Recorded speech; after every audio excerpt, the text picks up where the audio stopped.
Yo, what up? This is Roman Bitancor. Good afternoon. So, habang nagkakape ako, may na-notice ako.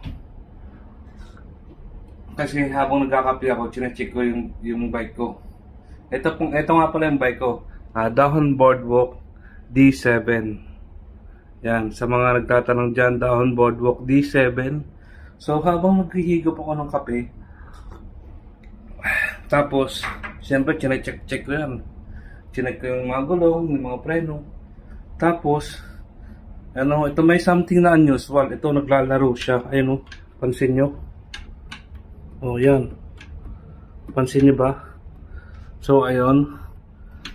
Kaya pala nung tumatakbo ako kanina, papunta ng trabaho. Yan, parang hindi ako, parang feeling ko hindi 100% yung bike ko. So, sa tingin ko, bottom bracket na to. Tingnan natin. Abangan nyo yung next video ko at ipapagawa natin to. Baka sa Alhawa na lang siguro. Yo, shoutout sa Alhawa. Baka naman.